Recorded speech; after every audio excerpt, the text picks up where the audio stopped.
Salut! Bon, aujourd'hui je vais vous donner 10 conseils d'amis motards. Alors ça reste assez personnel, assez subjectif et étant donné que j'ai pas énormément d'expérience dans la moto quoi. Mais juste ce que je pense moi en tout cas, ce qu'il faudrait faire pour qu'on soit un peu mieux accepté, que ce soit les motos, les quads, les motoneiges et tous ces véhicules comme ça. Donc voilà, 10 conseils d'amis motards. Numéro 1, le choix de la moto. Bon alors ça c'est très subjectif et chacun prend ce qu'il veut. Hein. Prenez ce que vous voulez, ce qui vous fait plaisir comme moto. Hein. La moto que vous voulez. Moi par exemple, le type de moto que j'aimerais bien avoir, c'est une Yamaha XT 125R. Une 4 temps donc. De couleur bleue ou rouge par exemple.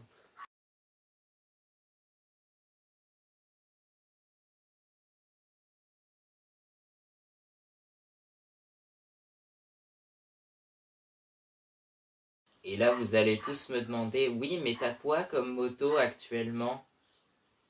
Oui, bon, ok, actuellement j'ai un Peugeot Kisby, un scooter 50cc quoi.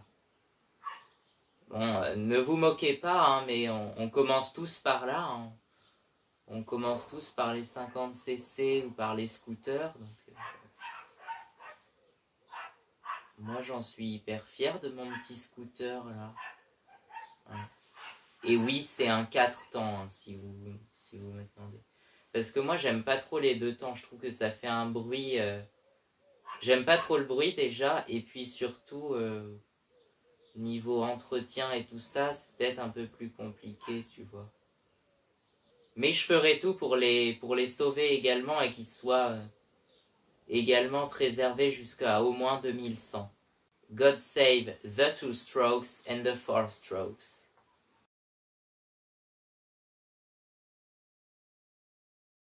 Donc ouais, j'ai un scooter à 4 temps, ok.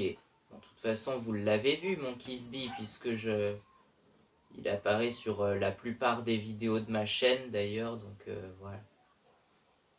Alors non, il apparaîtra peut-être pas sur cette vidéo, mais il est apparu sur plein d'autres vidéos de ma chaîne si vous connaissez. Donc voilà, allez voir ma chaîne. Numéro 2, l'équipement du motard. Ouais, c'est essentiel quand on fait de la moto d'avoir un bon équipement. Déjà le casque, les gants, tout ça. Bon là j'ai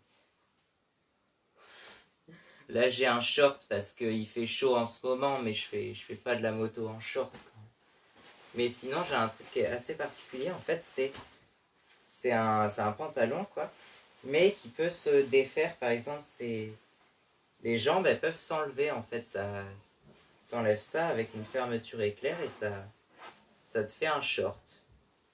Tout simplement. C'est tout simple et c'est très pratique l'été, par exemple.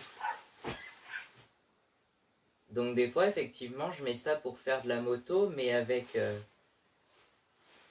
les jambes, quoi. Sinon, effectivement, j'ai les gants de motard. C'est pratique pour frapper aux portes, ça.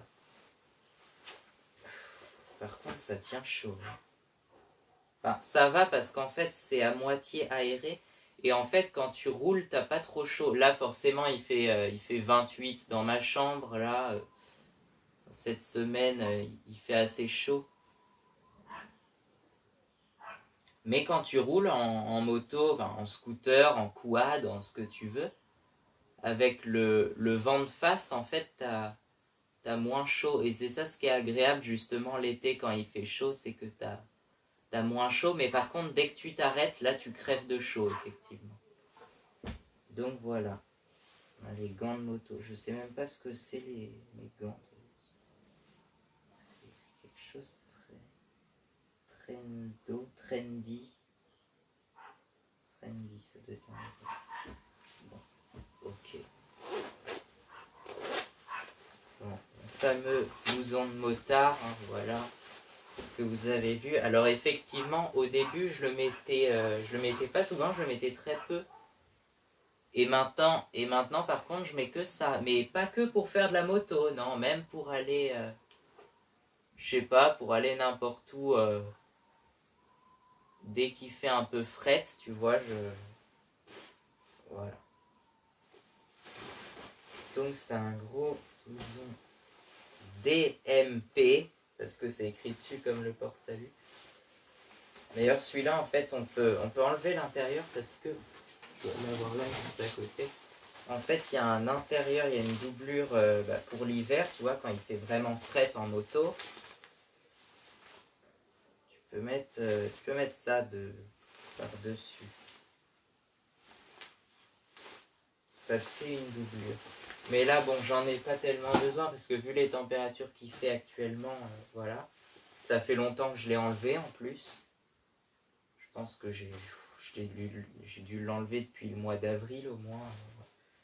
Voilà. Et puis le plus important en moto, bien sûr, le casque, voilà. Donc celui-là, c'est un MT Helmet. Moi non plus, je connaissais pas cette marque.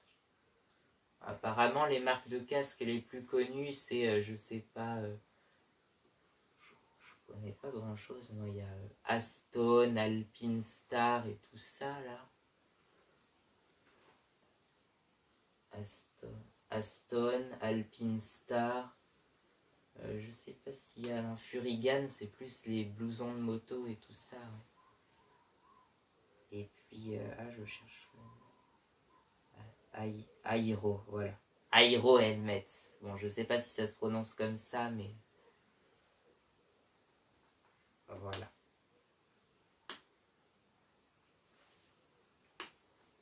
Et puis mon ancien casque de quad d'ailleurs, c'était écrit dessus, je crois, No Fear Motorcycle Industry, un truc comme ça.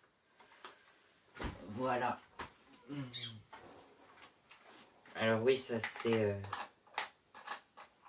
c'est pour mettre la GoPro par-dessus parce que je fais des balades, mais ça fait longtemps que je l'ai...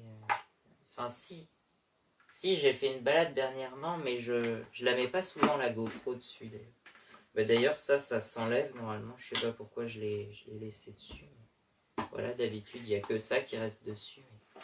Et au départ j'ai eu peur parce que c'est juste collé dessus, mais je pensais pas que ça allait tenir si bien que ça, mais en fait c'est solide, hein, ça tient bien. Voilà.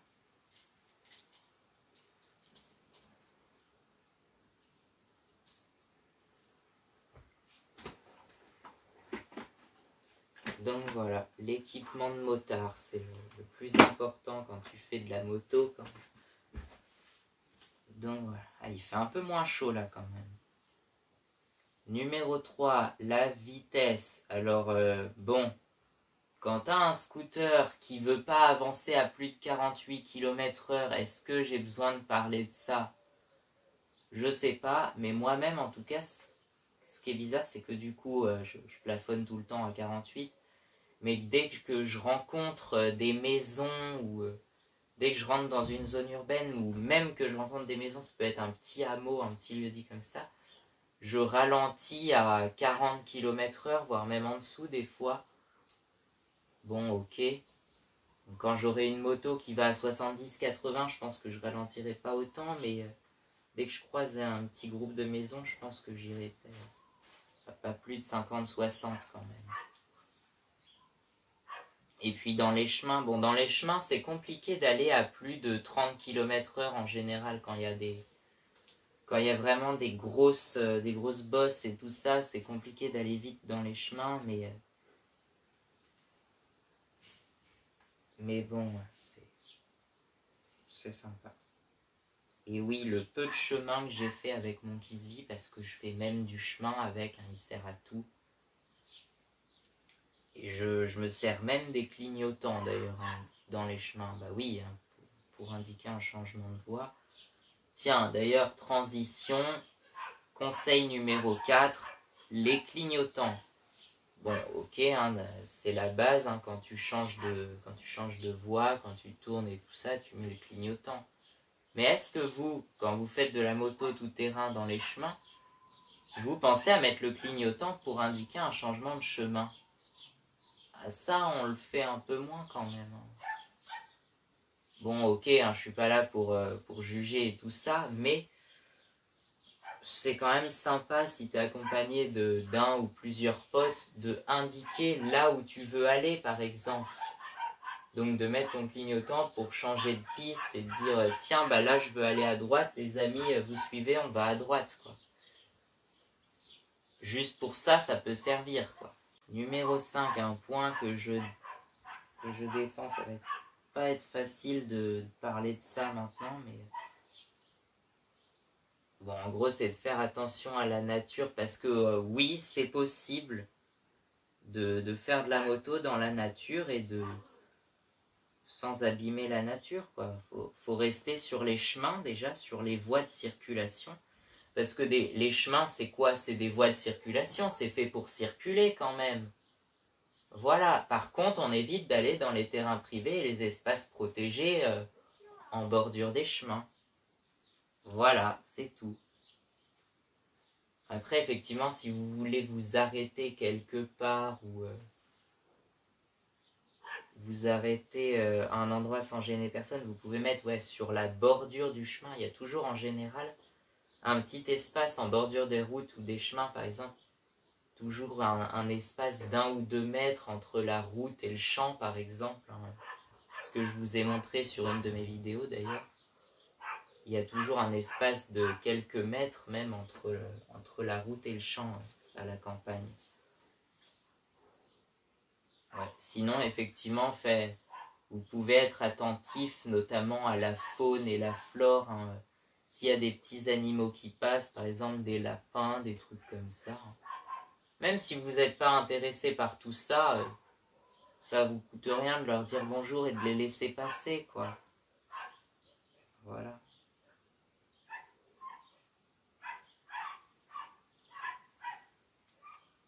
Numéro 6, la discrétion. Là, c'est pareil. On va parler d'un truc qui...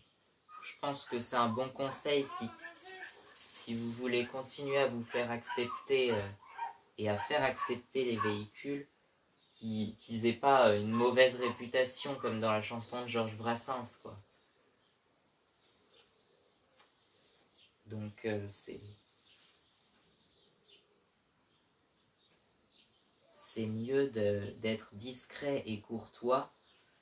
Par exemple, éviter de passer à un endroit exprès pour faire du bruit avec un gros moteur 2 temps là, qui fait un bruit énorme. Et voilà, ou même j'ai l'impression d'ailleurs que les motos qui font le plus de bruit, c'est même pas les grosses cylindrées, hein, c'est les petites 50 2 temps là, de style Beta ou Sherco ou Derby, tout ça. Il y en a devant tous les lycées et ça fait un bruit insupportable. Bon, c'est vrai que c'est joli, moi j'adore ces petites motos, mais s'ils pouvaient faire un petit peu moins de bruit, ça serait bien, quoi. Bon, allez. Sinon, évitez aussi de passer trop souvent au même endroit. Moi, c'est ce que j'essaye de faire. Il y a un endroit que j'adore, là, ce que j'appelle la balade des châtaigniers. Et j'y passe assez souvent, mais j'essaye de pas y passer plus d'une fois par semaine. En fait, j'essaye d'espacer au moins de 7 jours mes passages pour éviter de trop déranger les gens qui habitent là. Parce que après, c'est à cause des plaintes des riverains que, voilà, qu'on se fait persécuter des fois. Et puis aussi, justement, si vous êtes suivi ou que vous suivez un autre motard, ou voilà, essayez de vous écarter quand vous rencontrez des maisons et tout ça. Ça évitera que les gens y voient passer une horde de motards d'un seul coup. Donc voilà. Je sais que j'habite pas très loin d'ailleurs d'une route où il y a beaucoup de motos. Faudrait que je vous fasse ça, hein, la route des motards en Kisby. C'est prévu pour cet été notamment, mais ça va être chiant, ça va être compliqué de tout faire dans les délais.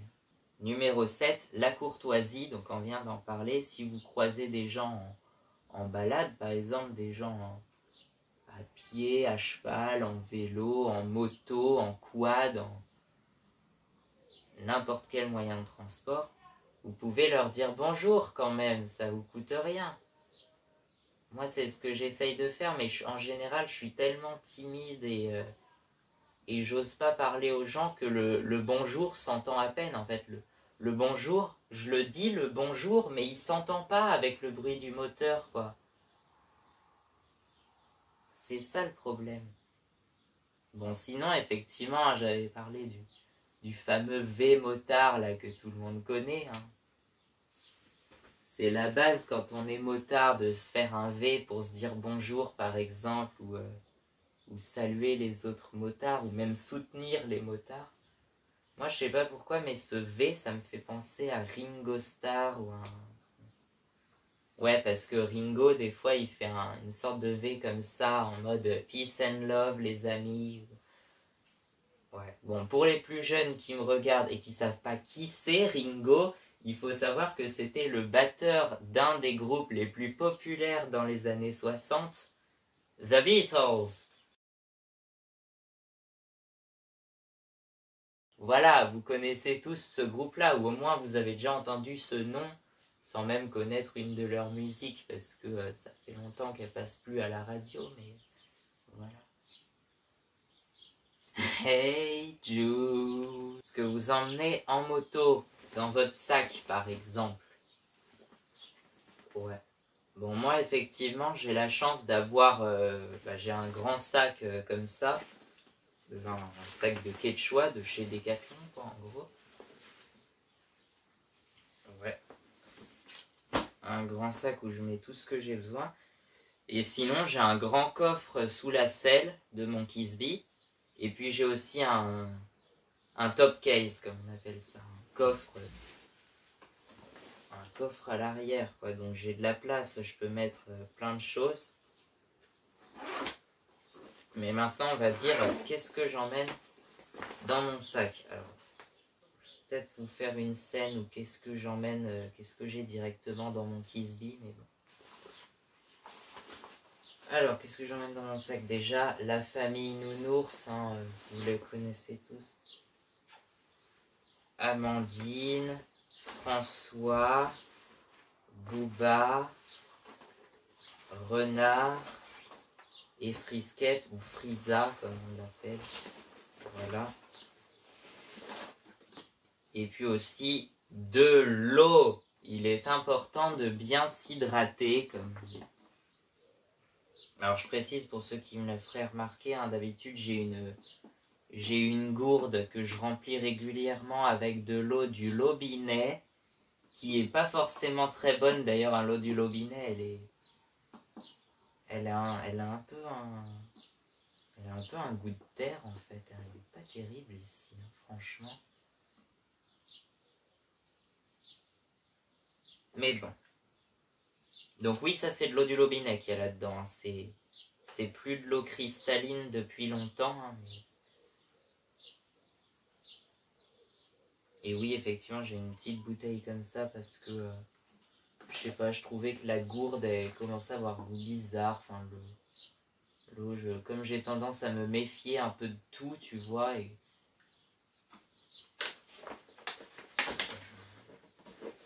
Bon. Mais voilà. Qu'est-ce que j'emmène d'autre en moto? Ben...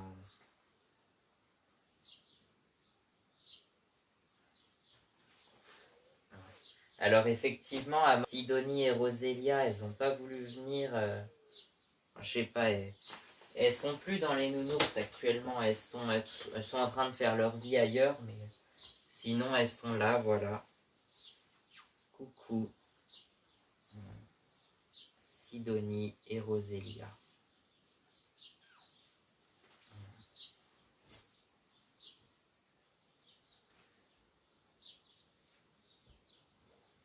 Numéro 9, la passion. Soyez passionné par votre véhicule. Si vous êtes passionné de moto. Forcément, si vous faites de la moto dans les chemins et tout ça, c'est que vous aimez ça en général. Donc voilà, on est tous passionnés de moto, hein. Mais moi, je sais que je suis encore plus passionné par mes motos, par mes véhicules, quoi. J'aime mes véhicules, vraiment. Voilà. Et oui, c'est ma petite touche personnelle aussi, hein. Je fais des câlins aux véhicules des fois, au Kisby, au Quad, ou même à la nouvelle Honda XR là qu'on a. D'ailleurs, si ça vous intéresse, hein, il y a toute une série de vidéos sur la rénovation de la Honda XR. Vous pouvez aller voir, hein, voilà. Et bientôt, il y aura peut-être même des vidéos dans les chemins, d'ailleurs, avec mon padre. Bref, si vous aimez faire de la moto dans les chemins, faites-vous plaisir, c'est le principal, hein. Allez où vous voulez, avec la moto que vous voulez. Voilà. Le véhicule que je voulais. Je parle de moto de tout à l'heure, mais ça s'applique aussi aux quads, aux motoneiges, aux scooters, tous les véhicules comme ça. Si vous êtes passionné par votre véhicule et que vous faites des balades régulièrement, voilà, ça s'applique à tout ça. Et numéro 10, qu'est-ce que j'ai comme conseil en numéro 10 ? Eh ben, vous pouvez vous abonner à ma chaîne, ça mange pas de pain, et soutenir notre communauté de motards, quoi. Et de quadrimotards, et de motards des neiges, et de motards des mers, motards des airs.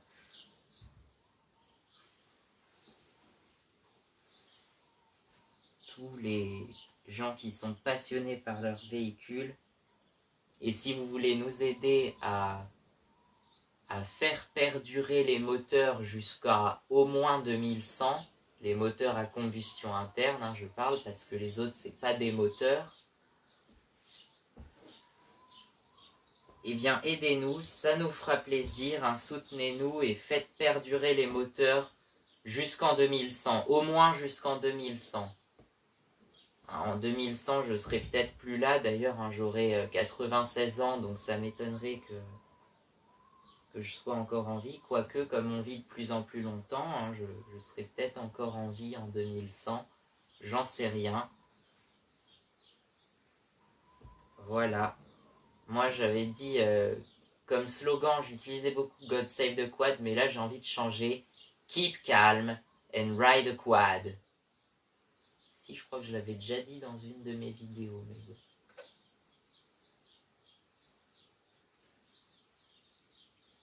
Keep calm and ride. And God save the quad, and peace and love and quad, and all that you want. Faites-vous plaisir, c'est le principal. À plus.